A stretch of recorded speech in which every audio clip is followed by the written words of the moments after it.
উনি গেম খেলছে। হ্যাঁ গেম খেলছে। হ্যাঁ এটা গেম খেলছি, সমস্যা কি আপনার? আপনার তো ভিডিও দেখা যাচ্ছে তাই না? ভিডিওতে চিকিৎসা নিতে আসা একজন জিজ্ঞেস করছেন, আপনি গেম খেলছেন?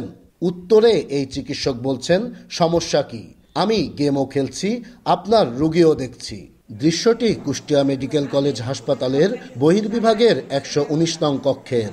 শামরিন সুলতানা নামে এক চিকিৎসক দেখছেন রোগী, করছেন প্রেসক্রিপশন, একই সঙ্গে মোবাইলে খেলছেন গেমও। এমন একটি ভিডিও সামাজিক যোগাযোগ মাধ্যমে ছড়িয়ে পড়লে জেলা জুড়ে শুরু হয় সমালোচনার ঝড়।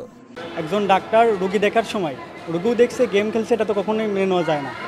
একজন ডাক্তার দায়িত্বরত অবস্থায় এটা তো করতে পারে না। তার তো একটা ডিউ টাইম কিংবা সে রোগী দেখবে, তখন তো তাকে মনোযোগ সহকারে রোগী দেখতে হবে।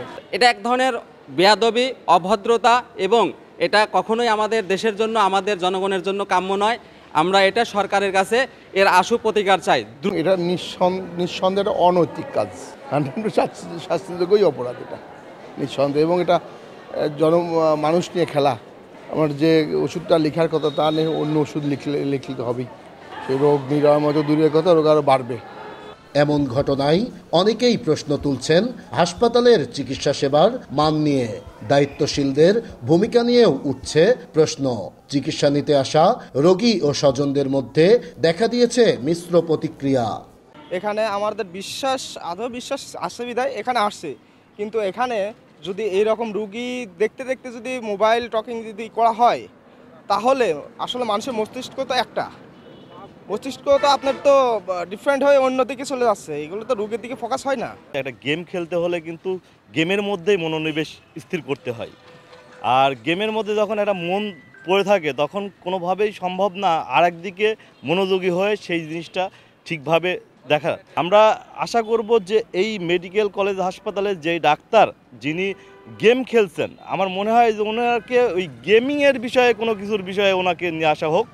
ওনাকে এই হাসপাতাল থেকে অব্যাহতি দিয়ে উনি ওই গেমিংয়ের বিভিন্ন সফটওয়্যার আছে, সেই সফটওয়্যারগুলো তৈরি করলেও হয়তো বা অনেক ডেভেলপ করতে পারবে উনি। তবে অভিযুক্ত ওই চিকিৎসকের দাবি, ভিডিও ধারণকারী কোনো আইনসঙ্গত কাজ করেননি।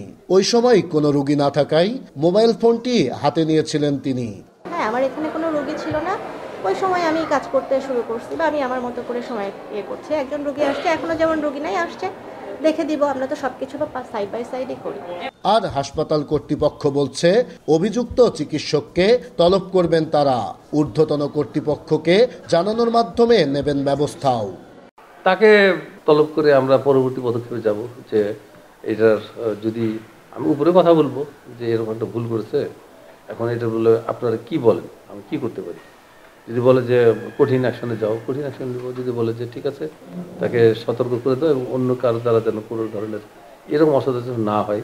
সকাল ঢালাও আমরা অনেক মিটিং করি, মিটিংয়ে বিভিন্ন ধরনের ওয়ার্নিং দিই, তারপরেও মানুষ অনেক ভুল করেই ফেলে। হ্যাঁ, দায়িত্বরত অবস্থায় একজন চিকিৎসকের এমন কাণ্ড ক্ষমার অযোগ্য।